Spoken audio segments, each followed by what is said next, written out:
জানেন যে গত ৫ জুন থেকে মূলত এই ঘটনাটির উৎপত্তি শুরু হয়।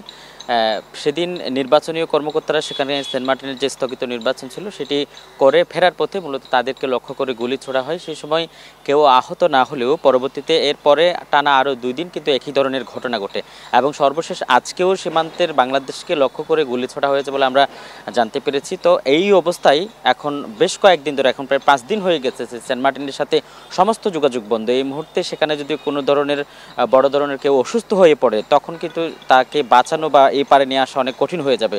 এবং সেন্ট মার্টিন দ্বীপের মানুষজন ইতিমধ্যেই তারা বলেছেন যে তাদের কাছে বেশ কিছু খাবার রয়েছে, তবে সেটি ধীরে ধীরে, বিশেষ করে যেগুলো তরকারি, তরিতরকারি এবং নিত্য প্রয়োজনীয় যে সবজিগুলো আছে সেগুলো ফুরিয়ে যাচ্ছে। ফলে খাদ্য সংকটের বিষয়টি ধীরে ধীরে আরও বেশি ঘনীভূত হচ্ছে। এদিকে জেলা প্রশাসনের পক্ষ থেকে আমাদেরকে বলা হয়েছিল যে তারা গত ৩ দিন আগে বলেছিলেন যে বিকল্প পথে তারা ব্যবস্থা করবেন, কিন্তু যে বিকল্প পথটির কথা বলা হচ্ছে সেটি এখনও পর্যন্ত সেটি অনিশ্চয়তার মধ্যে এবং সেখান থেকে ট্রলার চলাচলের মতো কোনো সুযোগ সুবিধা এখন পর্যন্ত গড়ে ওঠেনি।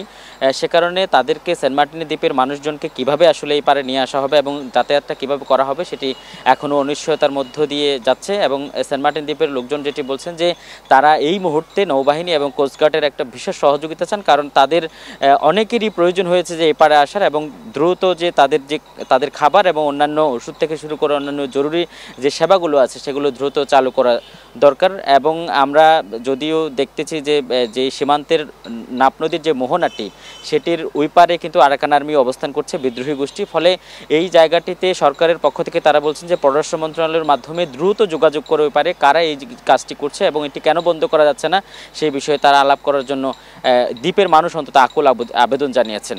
সোহেলি,